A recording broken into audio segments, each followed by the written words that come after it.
Hi, everyone. Thank you for making time to join me this afternoon. We're going to begin in just a moment.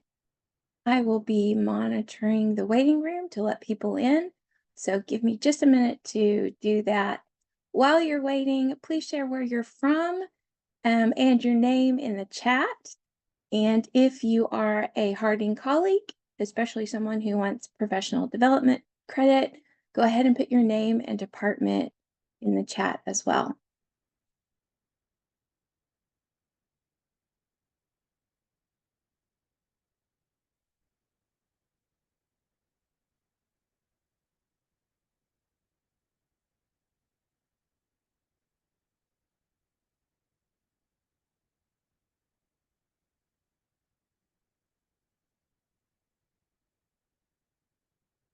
Hi again. I'm so excited that you're joining me. I am Andrea Bishop. I've got a couple more people I need to let in, and then we'll get started.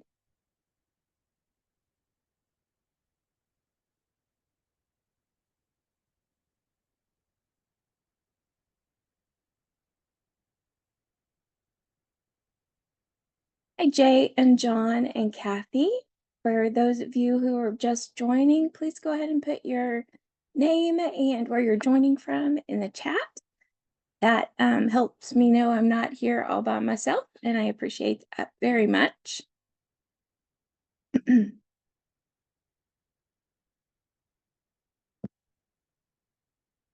It's really nice to see so many Harding colleagues.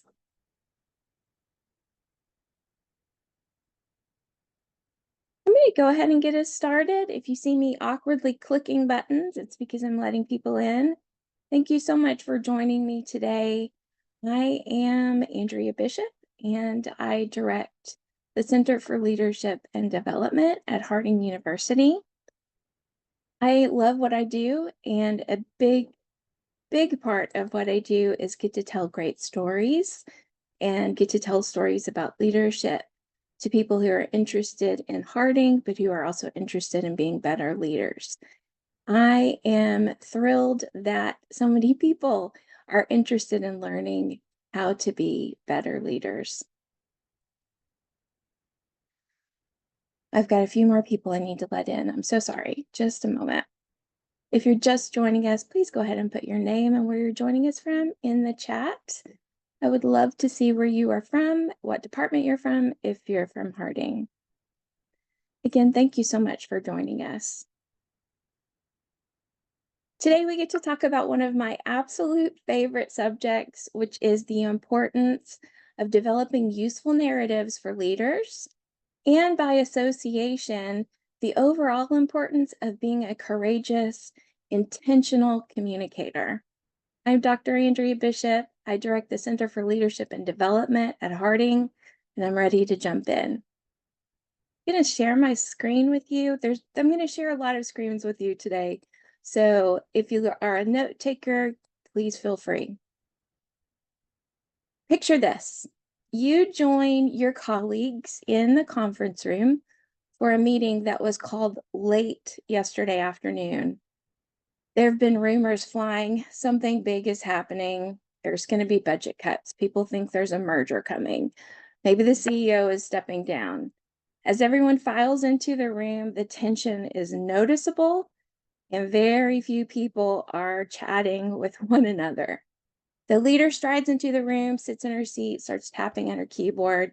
She pulls something up on the overhead.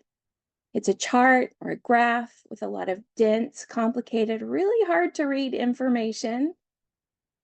She sighs and she says, "We need to talk about these numbers." And everyone looks at the screen and no one looks at her. And oh my goodness, I'm just sharing an anecdote, but my anxiety just skyrocketed. Now let's walk back out of the room and let's try it again. Picture this. You join your colleagues in the conference room for a meeting. It was scheduled yesterday afternoon. The meeting was announced via email, and leadership included a clear explanation for the reason for the meeting, as well as a good detailed agenda. So you already know the point of the meeting is to discuss lower than expected numbers for this new product called Purple. When you enter the meeting, you see the coffee, you see the danishes, you see the leader already there chatting with people as they get their drinks and as they find their seats. She's telling a couple of people about her grandson's new fascination with gorillas, which he pronounces as gorillas, and everyone smiles. And another team member mentions that her daughter calls bagels beagles, and everyone laughs. She calls the meeting to order with a smile, and she says, some of you probably remember several years ago when we rolled out a new product called watercolors. And our numbers that first quarter were so abysmal, we started saying the product should have been called Dead in the Water Colors. Luckily, we found a way to rebrand, and by the following year, watercolors was one of our best selling in the history of the company. People, we have another dead in the watercolors, and we have to find a new way to breathe life into purple. What ideas do we have? Let's start talking about it. Which leader do you want to work for? Which leader do you want to be? I don't know about you, but I would rather be the leader and rather work for the leader who tells me what our meetings are going to be about. I want to know the leader who's already in the room making connections before the meeting even begins, who brings storytelling into each encounter, from the small ones like gorillas to the larger ones like company history. I want to work for and I want to be the leader who communicates and who communicates well. If you've ever talked with me about leadership, you know that I emphasize and prioritize the connection between communication and leadership. My time-worn metaphor is that leadership and communication are two sides of the same coin. If your coin says good leadership on one side, it's going to say good communication on the other. If it says bad leadership, the other side says bad communication. The only way good leadership is possible is through good communication, and part of communicating is knowing how to tell a story. I also emphasize that leadership is located in our daily practices. So in other words, leadership lives in what we do every day, regardless of whether that's a good day or a bad day. Our daily practices define leaders. The great news is that we can all learn to be more effective simply by learning to improve our daily practices and by learning to communicate more effectively. So if we truly believe that leadership is located in best practices and created in clear, courageous, effective communication, then we have to acknowledge that learning to effectively narrate, to share our stories, our visions, our ideas is essential to becoming a more effective leader. Today, I want us to look briefly at a specific leadership model, which is called relational leadership. And then we're going to turn our attention to storytelling, and we'll discuss some narrative do's and don'ts. And then we're going to finish up by working with metaphor. I'm really excited. So the model of relational leadership that I want to talk about today was emerged from a study in 1995 by two women, Helen Reagan and Gwen Brooks, who were studying the personal experiences and accounts of female leaders in higher education settings. Since then, this model has been refined into what I'm going to talk about with you today. Relational leadership emphasizes the relationships among people within an organization. It values all team member ideas and contributions. The foundational idea behind this model is a focus on building trust and on building positive relationships between leaders and their teams. Relational leadership rests on a belief that leadership is actually collaborative. In other words, leaders can't be leaders alone. That means that to lead well means to be purposeful and intentional about building trust and steering a team or an organization in a very inclusive, ethical, relational way. One reason why I really like the relational leadership model is that it reduces the emphasis on a single leader or on one great person set high above in sort of a hero position. Instead, relational leadership emphasizes creating and honoring these daily practices where transparency and clarity work alongside trust and authenticity. Of course, the main reason why I like this model is that honoring relationships means we know and we share and we value our stories because we believe our stories offer us insight into what we value as individuals, but also what our organization values. If a leader chooses to practice a relational model, she or he might first begin by asking their teams, asking their followers for their stories about what's important to them, to their families, or to their culture. Once we know the stories of those that we labor alongside, we better understand their values, their motivators, and we are better able to find these invisible threads of connection that might not have been clear without the story to illuminate it. One of the best leaders I've ever known practiced relational leadership. When I was a kid, I thought my dad was just a good leader because he was big and strong and knew everything about everything. But now, with some age and with some insight, I realized he was successful because he knew and he valued the stories of his people. He knew who had a mother battling cancer. He knew whose child had just joined the military, who had lost 3 family members to untimely deaths in 1 year. He knew who worshiped on Sundays at the churches in the various town we lived in, and he also knew who preferred to reflect upon the divine down by Blue River with a fishing pole in hand. He knew because he asked and he listened and he remembered and he cared. And that combination made him a relational leader who led very well. This image was created by Matthew Ferguson of Fisheye Learning Solutions. I think it's a really good visual of what it means to be a relational leader, but I would add one thing to it. I would add that we need to use storytelling. Storytelling needs to become the vehicle for each of these points because we can use storying as we lead by example. We can use it for getting to know people. We can use storytelling for mentoring, for cultivating supportive spaces, for sharing our visions, for showing empathy, to show our humor, our gratitude. This is what it means to be relational, and this is what it means to be a storyteller. Let's turn our attention much more specifically now to storytelling. I am often asked how to become a better storyteller, and my answer is simple, probably too simple. It's read. It's read everything, but mainly I believe we really need to be reading fiction. We have to read more than the reports on our desks and the how-to and self-help books that are often found on leadership bookshelves.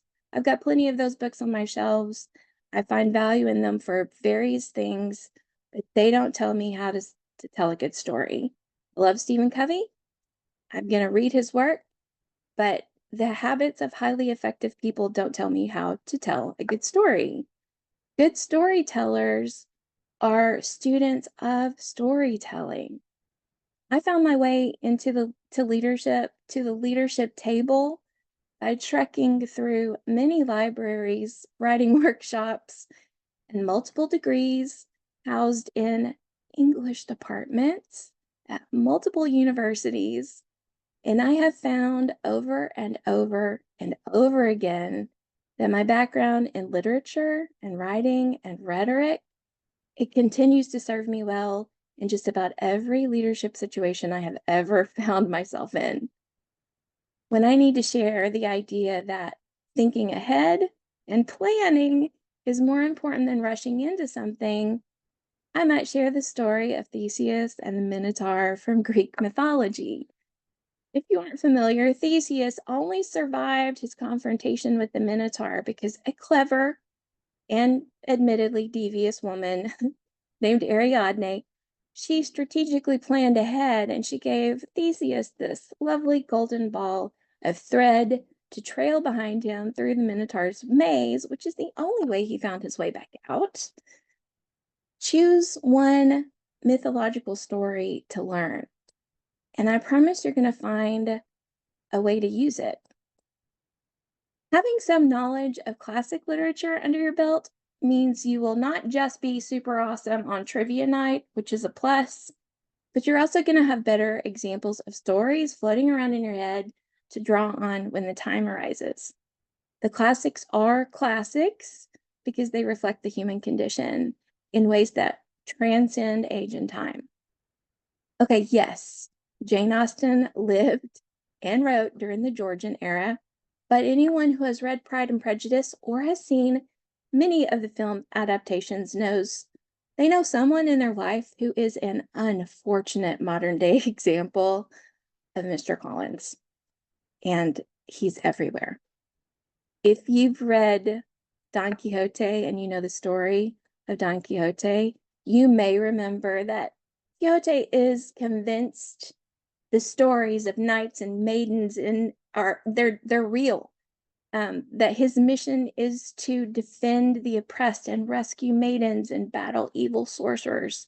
He is passionate, he's determined, and he's endearingly separated from reality. Today, if someone describes you as quixotic, a word taken from his name, you're probably a little bit impractical, maybe a little bit fanciful, and usually quite lovable. We may not see an obvious connection between Quixote and leadership, but there is one. Dr. James Marsh was a well-loved professor at Stanford many years ago, and his organizational leadership course is one I wish every single one of us could take, because he used Don Quixote as the primary lens for thinking through the complex identities of a leader. Dr. March was convinced, and I am also convinced, that properly approached, any work of great literature does the job of helping leaders think broadly about leadership, about management, and about power. But to be completely honest with you, you don't have to read the classics to be a better storyteller. You can read any kind of fiction that shows elements of a good story. Fiction doesn't tell you how to be a better storyteller. It's better because it shows. And good fiction, and frankly, good fiction is anything that engages you, illustrates the importance of characterization and plot and theme and timing, provides examples of metaphor and descriptive language. And these specifically, metaphor and descriptive language, these are tools we need to be better storytellers and better communicators. So I'm going to give you a good list of do's for your storytelling. Do these things. Read fiction that interests you, anything, suspense, young adult, children's books, historical, romance. Read it. And if you don't know or have any ideas for good fiction, ask someone. I can give you ideas, and I know your friends probably can too. Research the stories, the history, and everything that is important to your organization. Read about it, learn about it, and understand why those stories are important. Keep an anecdote log. Just jot down your daily personal anecdotes. When funny and frustrating or frightening things happen to you, write them down and you'll be able to use them later. Know enough about what's happening in the world to be able to understand, but limit your access to those stories if they derail your attitude or your mood. Ask for the stories that are important to the people who are important to you. I like a tell me a story prompt. So that looks like, hey, tell me the story of how you met your spouse. Tell me the story of how you opened this business. Tell me about your worst day or best day that you've ever experienced in this workplace. Tell me about the last time you felt unappreciated. Tell me the story of the happiest day of your life. The Tell Me the Story prompt is awesome. Use it and collect those stories and learn more about the people who are important to you. Develop metaphors to help share a vision or to engage your audience. And we're going to cover metaphor a little bit more fully later. Privilege the sharing of stories in your workplace. I love to start a meeting with celebration. I love to make time when I am talking to people to talk about their concerns, their appreciations, their celebrations, their prayer requests. Start and end meetings on positive notes. I don't care what's in the middle. If you can start and end positively, you're going to be a better leader. Practice your storytelling. Friends, all good storytellers have to practice the story before we share it. We have to write it down. We have to fiddle with it. We have to read it aloud and tweak it again. Storytelling is not a gift that you're born with or you're not born with. You have to study it, cultivate it, and develop it to become good at it. And of course, if there's a list of do's, then there's also going to be a list of don'ts. So here's your list of don'ts. Don't tell stories that make fun of other people. Don't boast about yourself, but do brag about others. Don't appropriate another person's or another culture's story for your own. Don't tell stories that somehow ignore or minimize the stories and experience of others. Don't tell stories that are appropriate. Don't think that all stories are appropriate for all audiences, because they definitely are not. And don't lie. Don't make something up. Don't fib. Use your storytelling for good, not evil. So far today, we've talked about the connections between good leadership and good communication. We've learned just a little bit about relational leadership. We've touched briefly on what stories and storytelling can do, and we've discussed some of those do's and don'ts. And now I really want to turn our attention to the idea of the metaphor. The metaphor is probably the strongest tool in the leader's tool belt, but when used thoughtlessly, a metaphor can be like trying to use a hammer when a screwdriver is actually needed. By the way, I'm throwing all the metaphors at you. For our purposes today, I'm not going to distinguish between metaphors and similes. They're both rhetorical strategies. They do the same thing. So I'm going to call them all metaphors. Metaphors can help capture an image, a feeling, or an experience in just a few words. They are incredible tools. They help us share a vision or share a failure with our teams, but not all metaphors hold the same weight in the same context, which means audience and context should determine the metaphors that we use.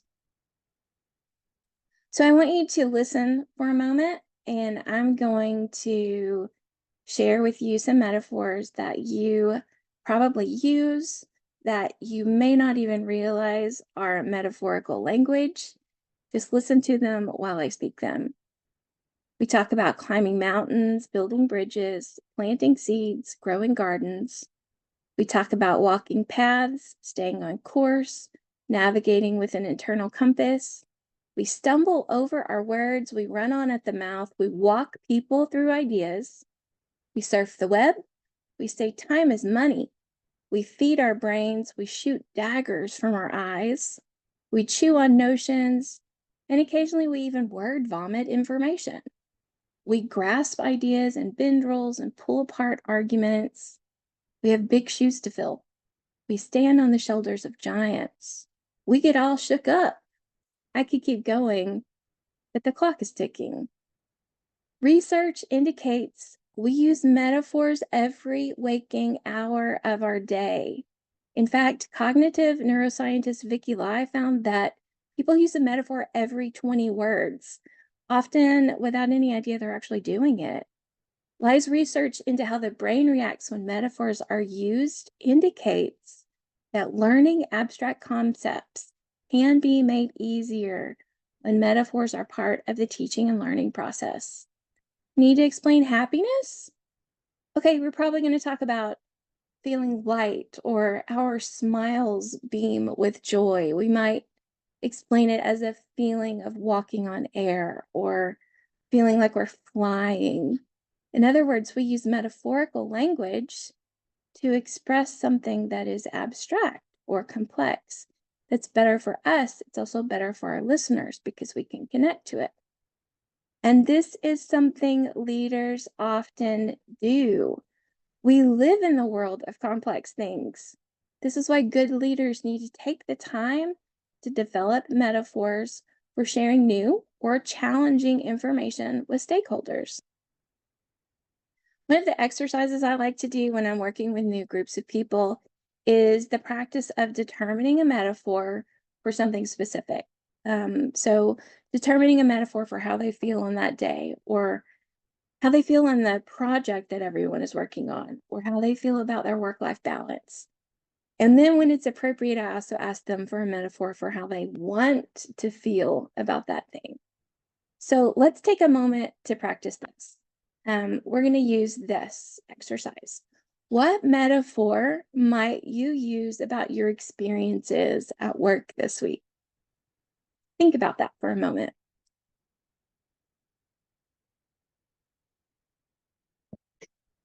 I'm going to provide some metaphors on the next screen, and I want you to think about those and maybe see if there's anything that you identify with, or you probably came up with something better.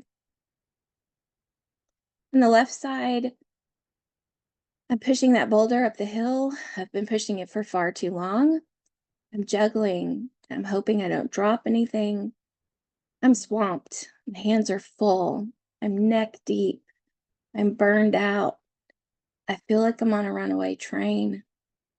In the middle, we had a slam dunk. We hit a home run. I finished my report, so there's nothing but clear skies ahead. I scored big. We struck gold. Our outreach last quarter has created positive ripples in the water. We worked so hard, and now we're just riding the wave to shore.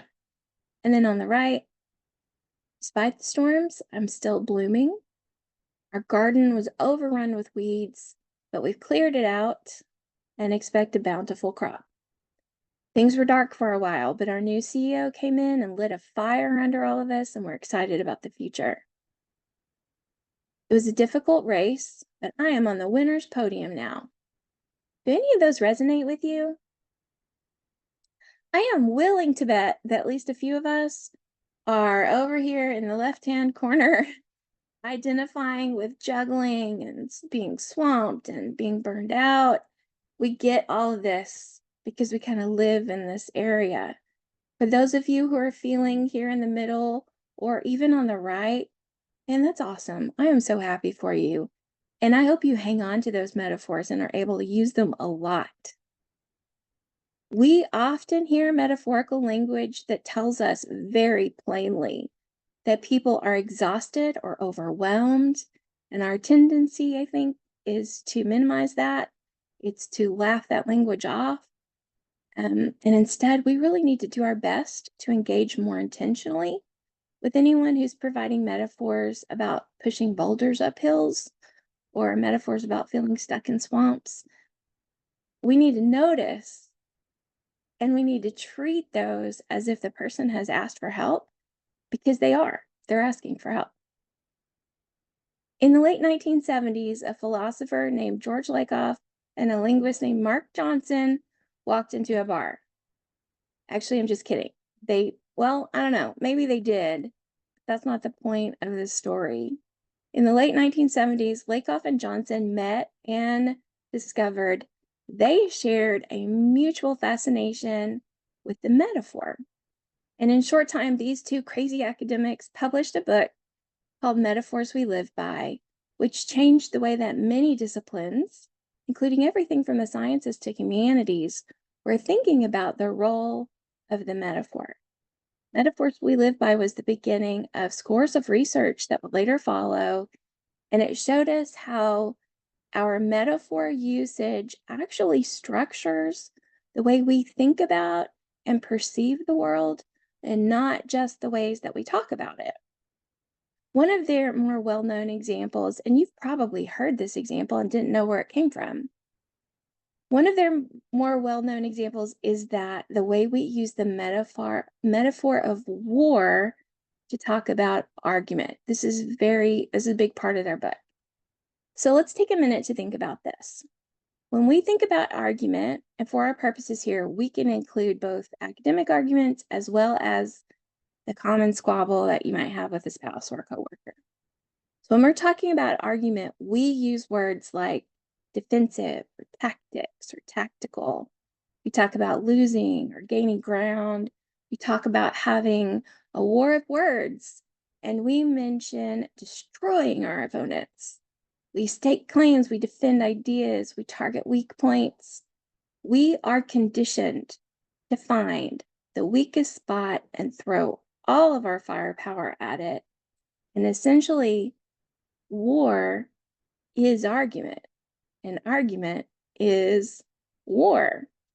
In fact, Lakoff and Johnson argued that Western culture is so conditioned to think about arguing as something that must be won or lost, something that's a battle, that we can't perceive of argument in any other way.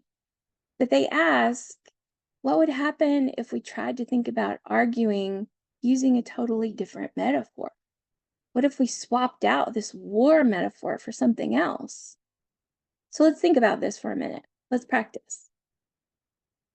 Let's say we're in a meeting where two very, very different proposals are being discussed. And the longer this meeting goes on, the more of this is happening. The more hostile and warlike the discussion becomes, with people taking sides and becoming combative and defensive. A good leader is going to remove the war metaphor from the room. If it's not working, we have to get rid of it.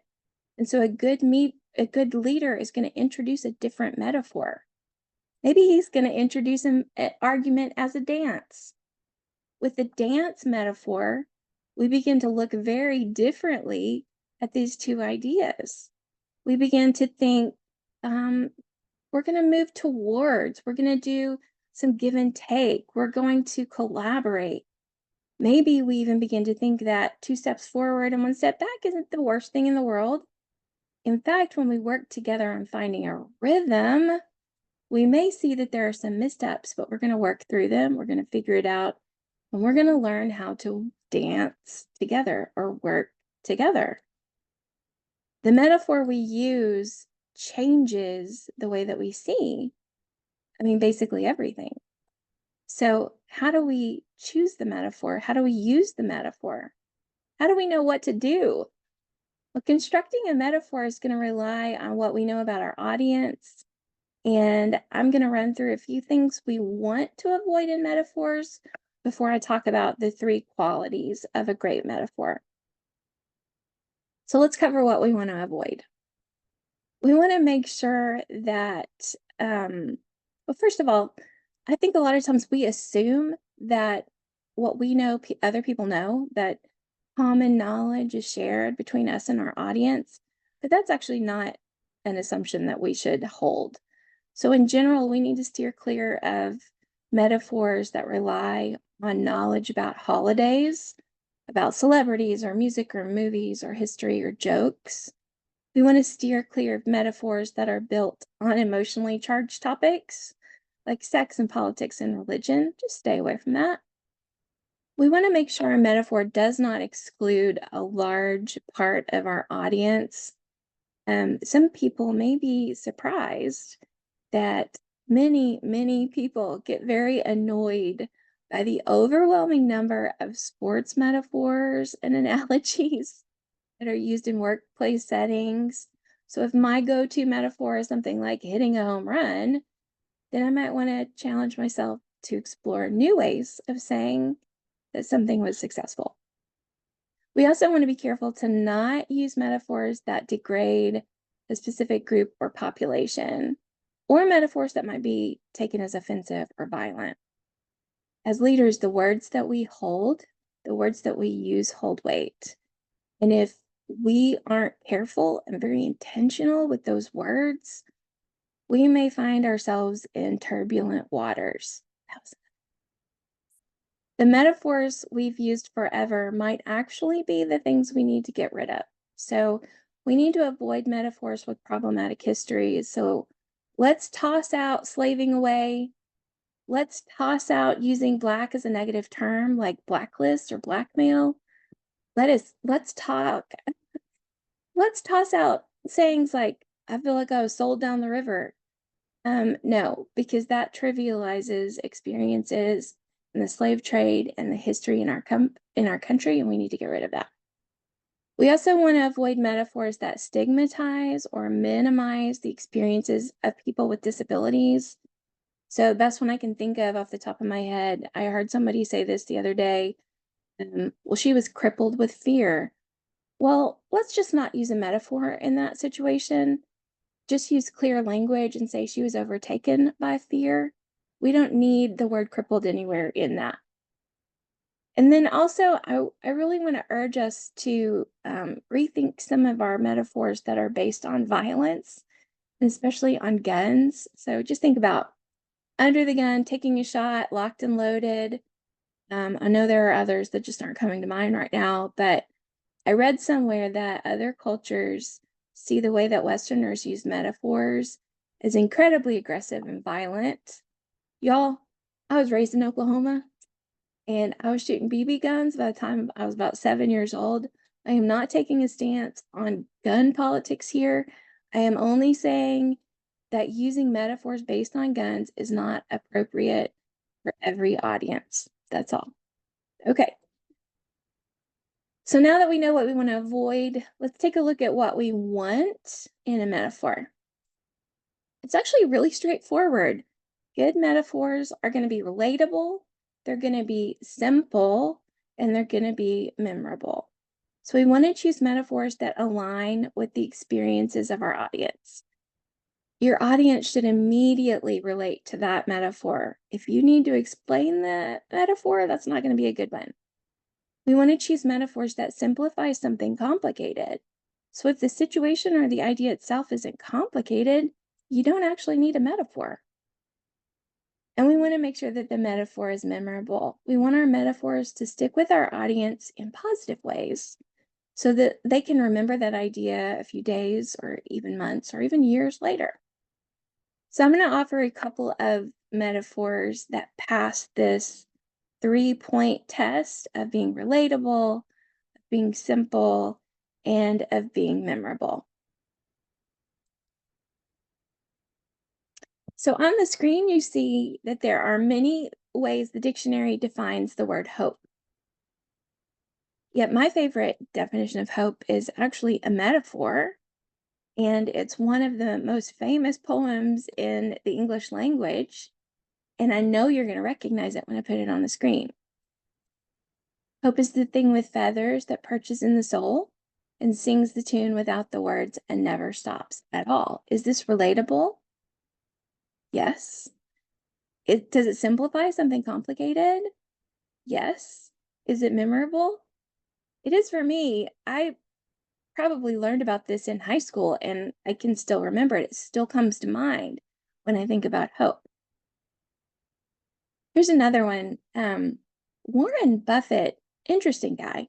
One of the most famous investors and certainly one of the wealthiest humans in the world is a huge fan of a metaphor. You should Google him, Warren Buffett and the metaphor, and you'll learn something. Buffett has compared market investing to a large casino because in both places, the majority of participants act very impulsively and are only after like quick money. But one of my favorite Buffett metaphors is one he provided as an example for what to avoid as an investor. It's his metaphor of used cigar for investing. And you can read that on the screen. He was talking about they went into this terrible business because it was cheap. It's what I refer to as the used cigar butt approach to investing. You see this cigar butt down there. It's soggy. It's terrible. But there's one puff left and it's free. It was selling below working capital, but it was a terrible, terrible mistake. Is this relatable? Yes. Does it simplify something complicated? Yes, it does. Is it memorable? Yes, it is. I may not know very much about investing, but I know that a soggy used cigar is gross and kind of a really bad idea to pick it up. And anytime I might be tempted to invest in something just because it's cheap, I actually remember this metaphor. So, where does that leave us as leaders and as storytellers? How can we begin to craft metaphors more intentionally? I'm going to close out today with an exercise you can use with your team. So, for this exercise, we consider specific objects. We ask ourselves, how might this object offer a tangible way for thinking through how our business, how our team, how our department is functioning? So, for example, how might we be able to use one of these words or objects to talk about something specific at work, a problem, a new initiative, anything that is work related, you can use one of these words for. So, if we were all sitting in a room together and if we had another hour to workshop this idea, I would assign everyone a word. And I would ask you to spend 3 minutes brainstorming ways that that word, let's just go with the word bridge. How can bridge be used as a metaphor or used as a way to think through this complicated idea that we're having? And I would give you time to think that through. And then I'm going to pair you up with someone else. I'm going to have you share your ideas. And then I'm going to ask the two of you to come up with something additional that's not already on your pieces of paper. And we're going to proceed that way. We're going to get together. We're going to break back apart until we've worked through all of the words. By the end of our time together, everyone in that room is going to have 3 to 5 pretty good metaphors they can use to talk about something specific in the workplace, to cast a vision for a new idea. I want to encourage you to take that idea and try it with your team. It's very practical and very useful. My takeaway from everything that I have ever studied about leadership, about language, about writing, and about communication, it tells me that we have the power to create healthier workplaces, healthier families by being reflective and intentional about the words we use and about the stories that we tell. Our leadership relies on our words and on our stories. So let's choose good ones. As we close out our time today, I want us to go back to this image. Let's work on being a leader who is relational, who communicates very well, who uses stories for connections, and who values every member of our team. Let's practice sharing our stories. For those of us who've never done this, just try a story a day. Walk into a room and ask someone for a story. Walk into a room and offer a story. I would really love to know if anything we've talked about today was new or interesting for you. So in a moment, I'm going to close out the screen and I would love for you to use the chat and offer anything that resonated or helped you think through your own experiences. So we're going to do that in a moment. Before that, I want to share our next webinar is going to be on April the 24th at noon. And I am so excited about this one. I'm going to be joined by Ellen and Ben Jones from Harding, and they're going to help us understand the potential for improv as a leadership key, as something that unlocks, there's another metaphor, creativity and collaboration and critical thinking. And I really hope you'll make plans to join us for that. I think that that's going to be a really good time. So, welcome back. Here's my face again. I'm Andrea. I would love for you to share with me in the chat. Actually, this is your homework. Please give me a metaphor that you love, something that you use a lot, that you find practical, or give me something that you learned today from this meeting. It can be small, it can be big. Your comments in the chat are really helpful for me as I plan new webinars, but also it's really helpful for me as I plan conversations with my students in our graduate program for organizational leadership. I would love to have your thoughts, so please put those there.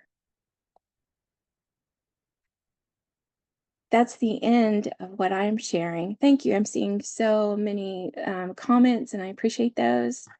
I am finished storytelling with you for today. However, if you'd like more information about our programs at Harding, if you're interested in leadership, I'm happy to talk with you. You can shoot me an email after we conclude. maol@harding.edu is a good way to reach me. I am really grateful that you made time for this, because making time for it means that you realize the importance of communication and the importance of good storytelling. So I really urge you to practice and let me know how it goes. I'd love to know. Thank you for being here. Thank you for giving me your thoughts and sharing your stories. Have a great day.